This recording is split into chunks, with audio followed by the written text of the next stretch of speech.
هودي مسيحيين تنك. بدنا هالقانون، بدنا القانون، بدنا هالقانون. بالاخر التنك بتكبيه. الكويت عم تتعرض لحرب كثير كبيره باساسها الحرب بالشام بالضاحيه الجنوبيه عون وجماعته. Bonjour à tous et merci de nous rejoindre sur Futur TV pour cette nouvelle édition de la rédaction. Voici les titres de ce journal. 4 ouvriers syriens ont été blessés ce dimanche dans la chute de 2 roquettes de type Grad sur la banlieue sud de Beyrouth. L'armée syrienne libre dément toute implication.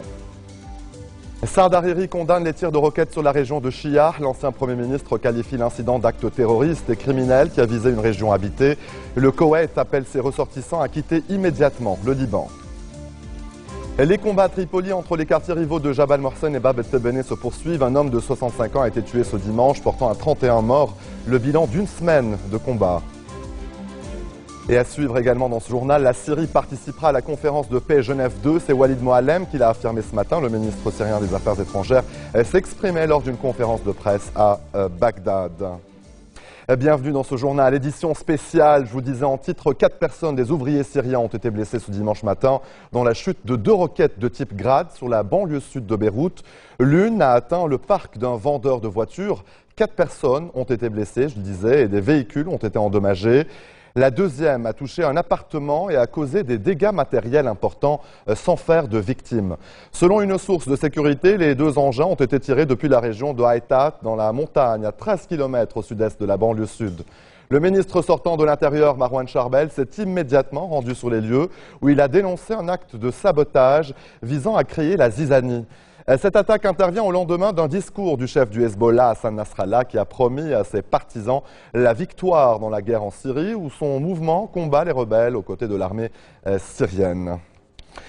Avec nous en plateau, Georges Salouane, spécialiste de la politique libanaise. Bonsoir, Monsieur Salouane. Bonsoir, Monsieur Berberi. Alors, des questions notamment sur le timing de cette chute de roquettes, je le disais, au lendemain du discours d'Hassan Nasrallah. Écoutez, ce n'est pas seulement au lendemain du discours de Hassan Nasrallah que le timing est bon ou pas. Nous sommes en pleine guerre actuellement. Et là, ce qui se passe à Tripoli, de suite de ce qui se passe à Kser en Syrie, ne peut pas être considéré comme un événement totalement indépendant. Tripoli n'est pas un îlot totalement indépendant du Liban. C'est la deuxième plus grande ville du pays où sévit la guerre actuellement. Alors c'était prévisible que cette guerre-là, que des combats où un semblant de combat prennent lieu soit à Saïda, soit à Beyrouth, soit ailleurs. La crainte, c'est que nous nous retrouvons devant le scénario de la guerre de 75 qui se répète devant nous de plus en plus, de jour en jour. Nous craignons si vous voulez, qu'une guerre de religion ne s'étende de la Syrie vers le Liban.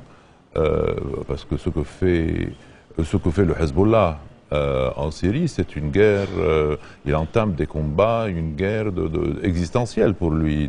L'armée syrienne libre a en tout cas démenti toute implication dans ces attaques. À votre avis, qui se cache derrière ces tirs de roquettes? Une première, en tout cas depuis plusieurs années, à viser la banlieue sud de Beyrouth. Écoutez, je ne connais pas la personne exacte qui a lancé les 3 roquettes, mais sûrement c'est la faction ou les factions qui exigent et qui voudraient bien que le Liban rentre de nouveau en pleine guerre. Vous savez, hélas, on essaie de placer le Liban sous le vocable de Dieu en ce moment-là. Et personne ne pense du bien collectif du peuple, de la population et de l'État libanais. Nous allons vers un semblant de débâcle sur le terrain. Rien n'est contrôlable, rien n'est contrôlé. Nous avons des caïds de quartier à Tripoli qui tiennent le terrain et qui décident de l'avenir des... Justement, M. Salouane, l'armée syrienne parle aujourd'hui de mise en garde et parle aussi de répercussions possibles sur Beyrouth, l'aéroport international de Beyrouth et Tripoli. C'est prévisible, parce qu'actuellement, il y a une guerre en Syrie entre l'armée syrienne libre et le régime de Bachar al-Assad.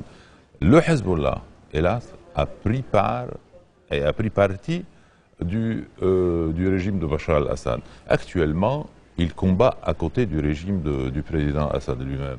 Et contre qui? Contre l'armée libre syrienne. Justement, dans ce contexte, en tout cas, cette déclaration, notamment de l'armée syrienne libre aujourd'hui, une goutte de sang syrien vaut largement Hassan Nasrallah et le Hezbollah.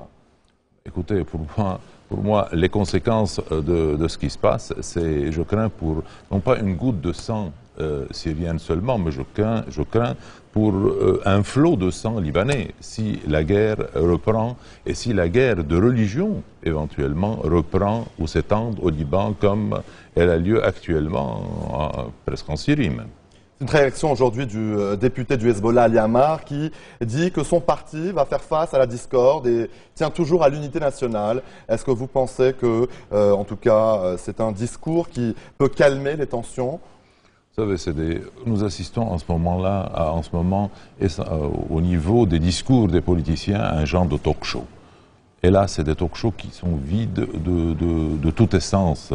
On parle, c'est des paroles et des paroles et des paroles. Et tous les soirs, nous avons 5-10 tués à Tripoli, où on lance des roquettes à Beyrouth, ou je ne sais pas, hier même, du coup, à Saïda, il y avait la tension qui a régné. Paroles et paroles, et ensuite, où est le résultat sur le terrain? Je crains, et je le répète toujours, je crains que le scénario de la guerre de 75 ne se répète en ce moment-là et que nous glissions vers un genre de nouvelle guerre civile, une guerre de religion entre toutes les factions de la population libanaise. Et l'ancien Premier ministre Saad Hariri s'est entretenu d'ailleurs par téléphone avec le chef du Parlement, Nabi Berri. Il a condamné les tirs de roquettes sur la région de Shiyar et qualifie l'incident d'acte terroriste et criminel qui a visé une région habitée.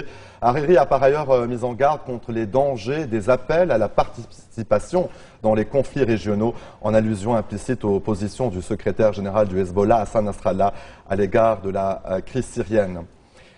Et sachez par ailleurs aussi que la France a très fermement condamné les violences au Liban. En visite à Abu Dhabi, le ministre français des Affaires étrangères, Laurent Fabius, a appelé à éviter que la guerre en Syrie devienne la guerre au Liban et à prévenir toute contagion du conflit. Il a aussi réitéré l'engagement de la France aux côtés des populations civiles et des autorités libanaises. Justement, Monsieur Salouane, ces appels de la France, donc notamment à calmer les tensions, est-ce qu'à votre avis, sur le terrain, justement, ces appels vont être écoutés ? Je crains, hélas, que non. Je suis très pessimiste à ce niveau-là parce que je vois que le rôle de l'armée est plutôt annihilé. On ne donne pas à l'armée libanaise unie un rôle de stabilisation. À quand ce feu vert, justement? On en parlait il y a quelques jours. On semble, en tout cas, que ce feu vert se fait toujours attendre. Ce feu vert se fait toujours attendre pour plusieurs raisons. La première, c'est que, hélas, nous sommes gouvernés par des politiciens médiocres qui ne veulent même pas accepter la réalité de leur incapacité à prendre des décisions courageuses, des décisions. Et je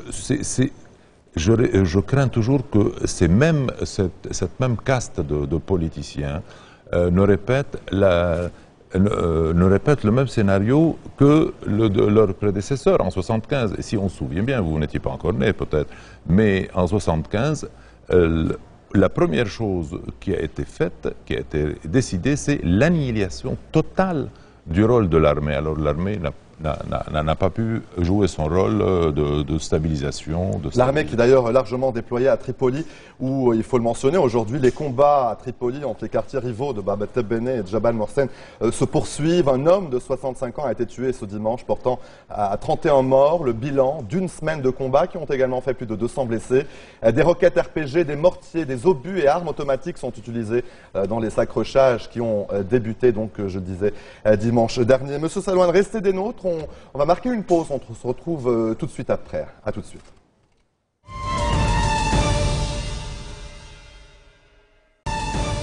Retour sur le plateau de l'info.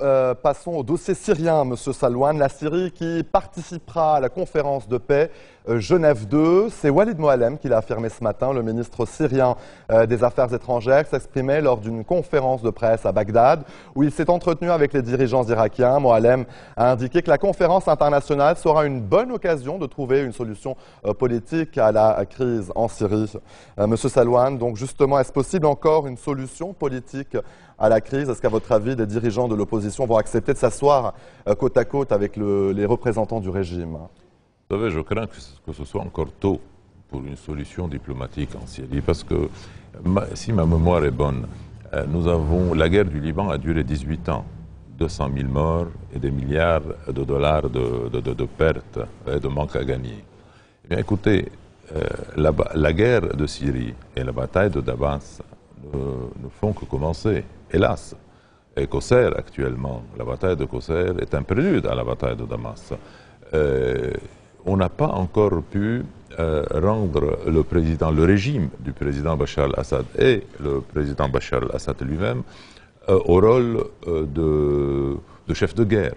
C'est ce qu'on essaye de faire, parce qu'en fin de compte, nous sommes devant plusieurs chefs de guerre, mais dont le premier est toujours Bachar al-Assad et son armée et son régime. Donc je pense que c'est encore tôt. À votre avis, quel est donc l'objectif de cette conférence de Genève? On ne peut pas, vous savez, la diplomatie doit toujours faire des essais, doit toujours... On l'a vu, un Conseil de sécurité bloqué, il n'y a pas eu de décision en tout cas au Conseil de sécurité, des vétos par-ci par-là. Ah bah oui, parce que la diplomatie ne peut pas rester les bras croisés, on doit toujours essayer de trouver une issue à des combats, à une guerre. Mais et sur le terrain, entre-temps, plus de 80 000 morts en conflit, plus de 2 ans de conflit.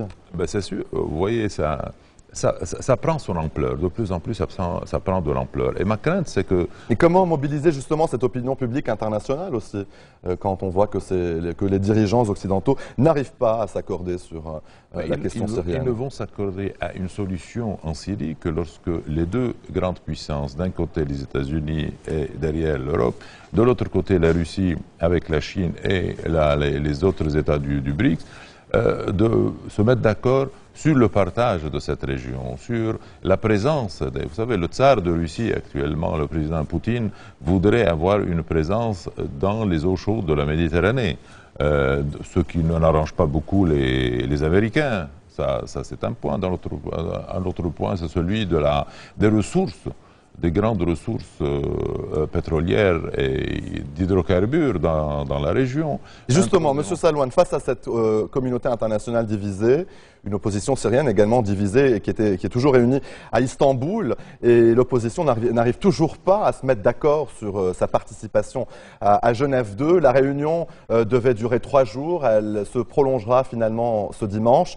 Dans les coulisses, les diplomates occidentaux ne cachent pas leur impatience, voire leur énervement face aux querelles internes. Il faut aussi noter, M. Salouane, que le ministre français des Affaires étrangères, Laurent Fabius, reçoit demain, lundi, à Paris, ses homologues américains, John Kerry et russe Sergei Lavrov, pour justement évoquer cette conférence Genève 2. Les Français essaient toujours de réunir les partis, les partis plus ou moins opposés de la faction qu'ils soutiennent, qui est l'opposition syrienne. Mais je me pose la question si l'intérêt des États-Unis, ce n'est pas le système CDC, qui est le contrôle démocratique du chaos, c'est-à-dire engendrer un certain chaos dans toute cette région pour remettre tout en jeu. Il nous reste 30 secondes, M. Salouane. Mais d'un autre côté, essayer de contrôler ce chaos d'une manière ou d'une autre. C'est ce que je crains aussi pour le Liban actuellement, parce que nous allons vers un vide. Il n'y a pas d'élection, il n'y a pas de gouvernement, et je ne sais pas s'il y aurait une prolongation du mandat du Parlement. Quel est le rôle de l'armée, quel est le rôle du commandant de l'armée qui se termine en septembre? C'est un tout, c'est un chaos total. Georges Salouane, spécialiste de la politique libanaise, merci pour votre éclairage. Et avant de refermer cette édition, quelques infos en bref dans le reste de l'actualité nationale et internationale. Le président israélien Shimon Peres a estimé ce dimanche qu'il y avait une réelle possibilité de paix entre Israéliens et Palestiniens. Il exhorte les deux peuples à dépasser leurs divergences. La solution est une solution à 2 États vivant dans la paix et la dignité, selon Peres, qui s'est dit conscient des obstacles restants à franchir. 3e jour de violence à Conakry, au moins 5 personnes sont mortes dans les rues de la capitale guinéenne. Des opposants au régime font face aux forces de l'ordre. Une manifestation pour réclamer des élections législatives libres et transparentes a été formellement et fortement réprimée par la police. L'opposition accuse le président Alpha Condé de vouloir manipuler le scrutin fixé au 30 juin. Des sultans, des génies et des danseuses orientales. Ce décor de 1001 nuits est le cadre du 21e Life Ball au profit de la lutte anti-sida à Vienne. L'événement permet de générer des fonds et de présenter des projets humanitaires. Bill Clinton et Elton John se sont notamment livrés à cet exercice. Et en France, les opposants au mariage homosexuel descendent encore une fois dans la rue ce dimanche à Paris, jour de la fête des mères, pour une manifestation sous haute surveillance. La loi est promulguée depuis 8 jours et le premier mariage gay sera célébré mercredi à Montpellier. Et tout de suite, le rappel des titres qui ont marqué l'actualité de cette journée. 4 ouvriers syriens ont été blessés ce dimanche dans la chute de 2 roquettes de type Grad sur la banlieue sud de Beyrouth. L'armée syrienne libre dément toute implication. Saad Hariri condamne les tirs de roquettes sur la région de Shia. L'ancien Premier ministre qualifie l'incident d'acte terroriste et criminel qui a visé une région habitée. Le Koweït appelle ses ressortissants à quitter immédiatement le Liban. Les combats à Tripoli entre les quartiers rivaux de Jabal Morsen et Bab el-Tebene se poursuivent. Un homme de 65 ans a été tué ce dimanche, portant à 31 morts le bilan d'une semaine de combat. Et la Syrie participera à la conférence de paix Genève 2. C'est Walid Moallem qui l'a affirmé ce matin. Le ministre syrien des Affaires étrangères s'exprimait lors d'une conférence de presse à Bagdad. Merci de votre attention. Retrouvez-nous tous les jours à 16h40, heure de Beyrouth. Vous pouvez également nous suivre en ligne et en direct au www.futurtvnetwork.com. Excellente suite de programmes sur notre antenne et bon début de semaine à toutes et à tous. هودي مسيحيين تنك بدنا هالقانون، بدنا القانون، بدنا هالقانون. بالاخر تنك بتكبين. الكويت عم تتعرض لحرب كثير كبيره باساسها الحرب بالشام بالضاحيه الجنوبيه عون وجماعته